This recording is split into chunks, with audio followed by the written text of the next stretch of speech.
Minha esposa sempre me disse que jamais engravidaria ou teria filhos. Mas ao voltar de uma viagem de negócios de 2 meses, encontrei um relatório de gravidez em casa. Júlia estava grávida de 1 mês, o que me pegou de surpresa. Durante um jantar da empresa, ela me disse claramente que não queria filhos, porque para ela, nenhum homem justificava a dor de carregar uma criança por 10 meses. Ao chegar em casa e descobrir sua gravidez, senti uma sensação inesperada de alívio.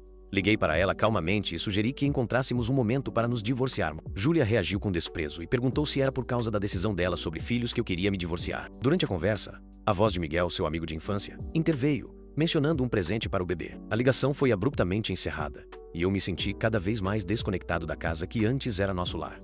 Decidi me mudar e vender a casa que compramos antes do casamento. Enquanto empacotava minhas coisas, a porta se abriu e Júlia entrou com Miguel, me pedindo para pegar chinelos para ele, como se nada tivesse acontecido. O sorriso presunçoso de Miguel me incomodava profundamente, e seu olhar zombava de mim. Não disse nada, mas a presença dos dois era insuportável, como estar em um carro cheio de perfume enjoativo. Júlia gritou para que eu fosse mais rápido, jogando um dos seus saltos altos em minha direção. Eu apenas desviei, e ao notar minha mala, ela perguntou o que estava acontecendo. Respondi friamente que o que estava acontecendo era o divórcio, sem emoção. Júlia então tentou minimizar a situação, dizendo que Miguel era apenas seu melhor amigo, e que eu estava fazendo um drama. Ela parecia desconsiderar completamente a gravidade do que estava acontecendo. "Você vai vender nossa casa?" perguntou Júlia, gritando de repente. Ela me agarrou pelo braço, tentando me segurar. "Fernando, eu apenas recusei ter filhos. Isso realmente vale um divórcio? Concordamos que você não me pressionaria sobre isso. Você trouxe isso à tona na frente de todos hoje. Eu só falei o que penso." Ela continuou, seu olhar carregado de desprezo. "Não me toque", retruquei, afastando seu aperto. "Você está imunda", acrescentei, sentindo a raiva tomar conta de mim. Ela olhou para mim, incrédula, como se minhas palavras a tivessem atingido de forma profunda. A raiva dela aumentou. "Você perdeu a cabeça, Fernando", disse, cada vez mais irritada. Sempre foi orgulhosa, e agora parecia que o meu desprezo flagrante era insuportável para ela. "Não é esse o caso", respondi. "Foi Henrique quem mencionou a criança hoje, não eu. E mesmo que fosse eu, você deveria ter me apoiado na frente de todos, mas não deu. Você me vê como tão indigno assim?" perguntei. Quem não sabe que você e Henrique são próximos? "Ele só estava falando por você", ela disparou. "E que dignidade você acha que precisa?" respondeu com escárnio. "Sou a presidente da empresa. É porque sou sua esposa que você tem qualquer status. Uma vez que nos divorciarmos, o que você terá?" Ela olhou para mim com desdém, esperando uma reação. Fiquei em silêncio, tentando processar suas palavras, sem saber como ela podia ser tão cruel. Vendo meu silêncio, Júlia pensou que me havia encurralado. Apontou para mim e disse: "Agora, peça desculpas a Miguel imediatamente ou eu não te perdoo." Miguel, com sua voz suave e cheia de provocação, interveio dizendo: "Fernando te ama tanto. É normal que ele esteja com ciúmes. Ele não precisa pedir desculpas."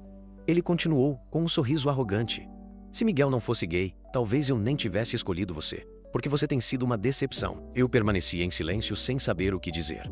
Miguel então tomou uma atitude ainda mais provocativa. "Tudo bem, Júlia. Não seja tão dura com Fernando. Aqui está o que vou fazer. Vou pedir desculpas a ele. Se ele ainda não ficar satisfeito, até me ajoelho e pedirei desculpas." Para minha surpresa, ele realmente se ajoelhou diante de mim. "Fernando, foi tudo culpa minha", disse ele, com lágrimas nos olhos. "Embora eu não goste de mulheres, ainda sou um homem aos olhos dos outros. Estar perto de Júlia deve fazer você se sentir." A raiva de Júlia só aumentou com minha reação, e sem aviso ela me deu um tapa no rosto. Afastei sua mão com calma e a olhei friamente. Como ela podia me trair e ainda ter a audácia de me agredir? "Como você se atreve a me bater?" ela exclamou, com descrença no rosto. A encarei em silêncio e disse: "Júlia, estive fora em uma viagem de negócios por 2 meses enquanto você está grávida de 1 mês do filho de outra pessoa. Quero muito saber de onde tira a audácia de gritar assim comigo." Enquanto falava, joguei o relatório de gravidez contra o rosto dela. Sua expressão empalideceu imediatamente, e o pânico tomou conta de seus olhos. Mas, num piscar de olhos, ela endureceu o olhar e respondeu: "Fernando, sou sua esposa. Como se atreve a me investigar? Você não confia em mim?" Eu a olhei sem dizer uma palavra e retruquei: "Você está grávida de outro homem e ainda tem coragem de dizer isso? Você realmente é algo." Não pude evitar rir de descrença. "E só para você saber, eu nunca te investiguei." Este relatório de gravidez acabou de chegar por correio. Miguel então interveio: "Júlia, talvez eu tenha preenchido o endereço errado, por isso Fernando ficou bravo. Foi tudo culpa minha, não é sua culpa." Ela respondeu com frieza: "E isso nem é um grande problema. Ele não deveria ficar bravo por algo assim." Voltando-se para mim, ela disse: "Fernando, é sua própria mente suja que vê tudo como sujo. Como ela podia me culpar por ser sujo quando carregava o filho de outro homem?" A raiva e o alívio se misturaram dentro de mim. A verdade era que eu não a amava mais. Então sua traição não doía tanto quanto poderia. Mas a atitude descarada de Júlia realmente me irritava. "Então me diga, onde exatamente estou sendo sujo?" perguntei seriamente. Júlia respondeu: O bebê na minha barriga é de Miguel, mas não fizemos nada. Foi inseminação artificial. E daí? Sua explicação absurda me deixou sem palavras. Como assim? E daí? Pressionei. Ela continuou. Fernando, você não tem compaixão. Miguel tem enfrentado uma enorme pressão da família por causa de sua orientação sexual. Ele quer um filho para aliviar essas preocupações, e como crescemos juntos, sinto que tenho a obrigação de ajudar. Lu. Ela me olhou com um tom de superioridade, como se tivesse realizado algum grande ato de caridade. Não pude evitar rir de todo o absurdo. Júlia, estamos casados há anos, e você nunca considerou ter um filho comigo. Hoje você declarou, publicamente. Você disse que nenhum homem vale o sofrimento de 10 meses de gravidez. Mas aqui está você, grávida de outro homem. Onde está a sua dignidade? Perguntei friamente. Júlia me olhou furiosa e respondeu. Então você ainda está chateado porque eu não vou ter o seu filho? Você é tão mesquinho. Estou apenas decepcionada com você. Chega. Não quero perder meu tempo discutindo sua lógica ridícula. Com um gesto de desprezo, ela virou as costas. Vou preparar os papéis do divórcio. Você deve se apressar e se mudar. Antes que eu pudesse sair, Miguel gritou. Júlia, se vocês se divorciarem, nosso bebê nascerá em uma família monoparental. Ele claramente esperava que Júlia aproveitasse a oportunidade para declarar que casaria com ele, evitando falar sobre ser mãe solteira. Mas, ao invés disso, Júlia agarrou meu braço com desgosto nos olhos e disse: Fernando, pare de fazer cena. Você ouviu o que foi dito. Se nos divorciarmos, o bebê será criado sem ambos os pais. Não pode ser tão insensível. Você está sugerindo que fiquemos casados e criemos a criança com Miguel? Perguntei, incrédulo. Miguel tentou intervir novamente. Fernando, não se preocupe com isso. Quando o bebê nascer, estarei por perto para ajudar a cuidar dele. Então todos viveremos felizes como uma família de 4. Não pude evitar rir de incredulidade. Você está dizendo isso como se fosse normal. Que homem permitiria que sua esposa carregasse o filho de outro? Retruquei, desviando o olhar e me dirigindo para a porta. Isso é tão rude, como você pode falar assim? Júlia correu atrás de mim. Olhei para ela com frieza e disse: Sem rodeios, Júlia, somos adultos. Vamos manter um pouco de dignidade e resolver esse divórcio rapidamente. Me aproximei de Miguel e, vendo seu olhar arrogante, desferi um soco que o fez cair no chão, com sangue escorrendo do nariz. Esse soco foi um aviso. Fique longe de mim, avisei. Se fosse você, se concentraria em viver com Júlia, o lixo, em vez de me incomodar. Quando me virei para sair novamente, Júlia gritou: Fernando, você perdeu a cabeça. Como pode bater em alguém? Quem você está chamando de lixo? Eu ainda sou sua esposa. Ela se lançou sobre mim, mas num movimento rápido, dei-lhe um tapa forte o suficiente para jogá-la ao chão. Escute bem, Júlia. Quando eu te amava, havia muitas coisas que eu até poderia tolerar. Mas agora que deixei de te amar, pense bem em si mesma e lembre-se de como tudo começou entre nós. Júlia parecia incapaz de acreditar que eu realmente a havia atingido. Mas quando olhou nos meus olhos e viu minha determinação, o pânico ficou evidente em seu rosto. Depois de sair de casa, dirigi até o apartamento espaçoso perto da minha empresa. Comprei aquele lugar há algum tempo, mas raramente o utilizava. Após organizar rapidamente o espaço, mergulhei no trabalho, já que a empresa estava lidando com um grande projeto e os planos estavam nas etapas finais, precisando ser concluídos urgentemente. No passado, Júlia poderia ter afetado meu humor e dificultado minha produtividade, mas com sua ausência senti um alívio. Trabalhei até a meia-noite, finalizando os ajustes do projeto, e depois de algumas horas de sono, fui direto ao escritório. Um projeto tão significativo exigia que o esboço final fosse apresentado na reunião do conselho. Enquanto discutia o andamento do projeto com os membros do conselho, a porta foi abruptamente aberta. Júlia entrou, acompanhada de Miguel e uma dúzia de seguranças. Miguel, agora usando um terno bem ajustado e com um semblante arrogante, disse: Fernando, você está demitido. Saia agora. Apontou para mim de maneira desdenhosa, como se eu fosse um cachorro sendo expulso.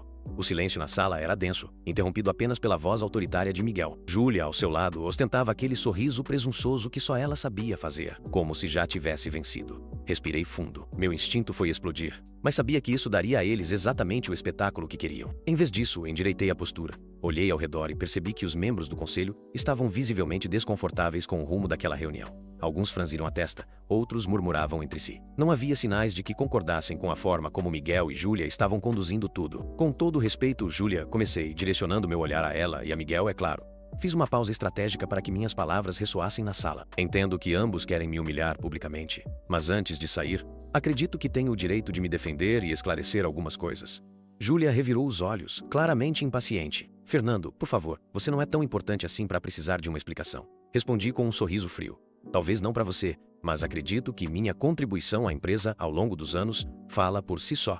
E mais importante, os membros do conselho merecem entender por que estão tentando transformar um problema pessoal em algo profissional. Isso parece ter captado a atenção dos conselheiros. Um deles, o Sr. Augusto, que sempre se manteve neutro, levantou a mão. Júlia, acredito que Fernando tem o direito de falar, considerando o impacto potencial dessa decisão para a empresa.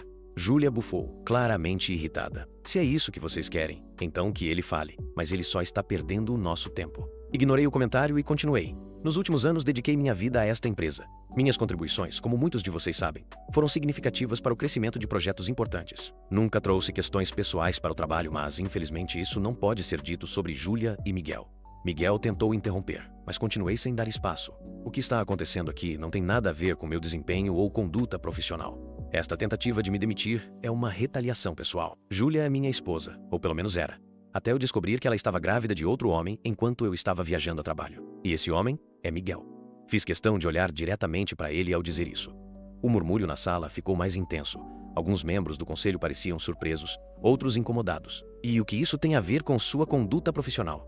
Júlia rebateu, tentando se recompor. Você agrediu Miguel em nossa casa. Isso é inaceitável dentro ou fora do trabalho. Ah, então é disso que se trata? Perguntei, fingindo surpresa. Vocês estão tentando usar um problema pessoal para justificar minha demissão, mesmo quando minha conduta profissional é impecável? Interessante. Talvez os membros do conselho devam avaliar quem realmente está agindo fora dos limites profissionais aqui. O Sr. Augusto interveio novamente. Júlia, é verdade o que Fernando está dizendo. Este é um problema pessoal sendo trazido para a esfera corporativa. Júlia hesitou pela primeira vez. Parecia que sua confiança vacilava. Isso não importa. Ele é uma ameaça à integridade do ambiente de trabalho. Além disso, Miguel já está preparando um processo contra ele por homofobia devido ao soco que recebeu. Miguel de homofobia? Perguntei incrédulo. Miguel, se você vai me processar por algo, ao menos seja honesto. Eu te soquei porque você estava desrespeitando a mim e ao meu casamento. Não porque você é gay. Não vou tolerar que distorçam os fatos. O conselho começou a sussurrar novamente. Alguns membros pareciam desconfortáveis com a menção de uma acusação de homofobia. Apesar disso, mantive o foco. O que está em jogo aqui é a liderança desta empresa. Júlia, como presidente, você está priorizando seus problemas pessoais em vez de zelar pelos interesses da companhia. Isso não é apenas antiético, é perigoso. O Sr. Augusto tomou a palavra. Júlia, estou ouvindo coisas muito preocupantes. Acredito que o conselho deve discutir seriamente sua conduta como presidente. Júlia ficou vermelha. Vocês não podem estar falando sério. Eu sou a presidente desta empresa. Tudo o que fiz foi para protegê-la. Ela tentou justificar suas ações, mas o ambiente estava tenso. Trazer seguranças para uma reunião do conselho e tentar demitir um funcionário respeitado por questões pessoais? Isso parece mais proteção para você. Augusto retrucou. A votação foi rápida, e a maioria dos conselheiros decidiu pela destituição de Júlia do cargo de presidente, pelo bem da empresa. Ela saiu furiosa, arrastando Miguel, que não parava de lançar olhares raivosos para mim. Nos dias seguintes, o processo de Miguel por homofobia foi oficialmente apresentado, mas com as provas que coletei e as testemunhas que vieram a meu favor, o caso foi rapidamente desmantelado. Paralelamente, movi uma ação contra a empresa alegando danos morais e tentativa de retaliação, negociando um acordo substancial. O tribunal não só rejeitou as acusações, como também destacou que a tentativa de usar um conflito pessoal para me difamar era um abuso do sistema judicial. Miguel saiu do tribunal humilhado, e o impacto de sua derrota se espalhou pela empresa. A saída de Júlia deixou a presidência vaga, e a empresa precisava de alguém capaz de restaurar a estabilidade após semanas de escândalos. Os membros do conselho, cientes do meu histórico de contribuições e da maneira profissional com que lidei com a situação, começaram a discutir uma solução definitiva. Foi em uma reunião extraordinária do conselho que minha vida tomou um rumo inesperado. O Sr. Augusto, que havia se mostrado meu aliado desde o início, tomou a palavra. Senhoras e senhores, é inegável que Fernando demonstrou integridade, competência e compromisso com esta empresa, mesmo em meio a uma tempestade de problemas pessoais injustamente trazidos para o ambiente de trabalho. Eu proponho que a proposta para que eu fosse nomeado próximo presidente foi recebida com acenos de aprovação e elogios. Alguns conselheiros destacaram projetos específicos que eu havia liderado e a minha postura exemplar, mesmo diante das adversidades. A votação foi unânime. Quando anunciaram minha nomeação, fiquei sem palavras por alguns instantes. Agradeço profundamente a confiança que todos depositaram em mim, disse, tentando controlar a emoção. Prometo retribuir com dedicação e resultados. Sei que os últimos acontecimentos foram difíceis para todos, mas estou comprometido em restaurar a confiança e levar esta empresa a novos patamares. Com minha nomeação oficializada, comecei imediatamente a trabalhar em iniciativas para recuperar a reputação da empresa e estabilizar o ambiente de trabalho. Reestruturei equipes, implementei políticas de ética mais rígidas e criei um canal seguro para que os funcionários pudessem relatar problemas sem medo de retaliação. Miguel tentou manter uma presença na empresa por algum tempo, mas sua credibilidade estava destruída e ele acabou pedindo demissão poucos meses depois. Júlia, por sua vez, desapareceu do cenário corporativo e nunca mais tentou interferir no meu caminho. Hoje, olhando para trás, sinto um misto de gratidão E satisfação, gratidão por aqueles que acreditaram em mim quando tudo parecia perdido, e satisfação por ter vencido de forma justa. Agora, como presidente, trabalho todos os dias para garantir que ninguém mais passe pelo que passei e que a empresa prospere com base em valores sólidos e respeito mútuo. Se essa experiência me ensinou algo, foi que a integridade e a verdade sempre encontram um jeito de prevalecer. Meses se passaram desde que tudo aconteceu, e minha vida finalmente estava estável. A empresa prosperava sob minha liderança e a paz que eu tanto desejava havia se instalado. Júlia e Miguel haviam se tornado um capítulo encerrado, ou pelo menos foi o que pensei. Eu acreditava que nunca mais ouviria falar deles, até que um dia recebi uma mensagem de um ex-colega. Fernando, você não vai acreditar no que aconteceu. Júlia e Miguel estão no meio de um escândalo ainda maior. Curioso, respondi rapidamente pedindo mais detalhes. Foi então que ele me contou que o bebê de Júlia havia nascido. Mas poucos meses depois, ela decidiu trair Miguel, e a situação se tornou pública. O mais absurdo foi que agora ela estava processando Miguel, exigindo pensão alimentícia para a criança. Ao ouvir isso, não consegui conter uma gargalhada alta e sincera. Era quase inacreditável que a mesma mulher, o golpe que ela havia arquitetado para me derrubar agora, se voltava contra seu próprio cúmplice. A jogada de Júlia foi direta e implacável. Usou Miguel da mesma forma que tentou me usar, e no final, ele acabou no mesmo destino que ela havia planejado para mim. Uma desmoralização total. Foi uma sensação estranha, mas ao mesmo tempo gratificante. A vingança, que eu nem precisei planejar, foi muito mais doce do que eu poderia imaginar. Ver Júlia e Miguel se destruindo mutuamente foi, sem dúvida, mais satisfatório do que o dia em que ela foi removida da presidência. Foi a prova definitiva de que o universo tem uma maneira irônica de fazer justiça. Ri bastante naquele dia, e ao voltar ao trabalho não consegui esconder o sorriso que permaneceu em meu rosto por muito tempo. Afinal, algumas batalhas a gente vence apenas assistindo de longe.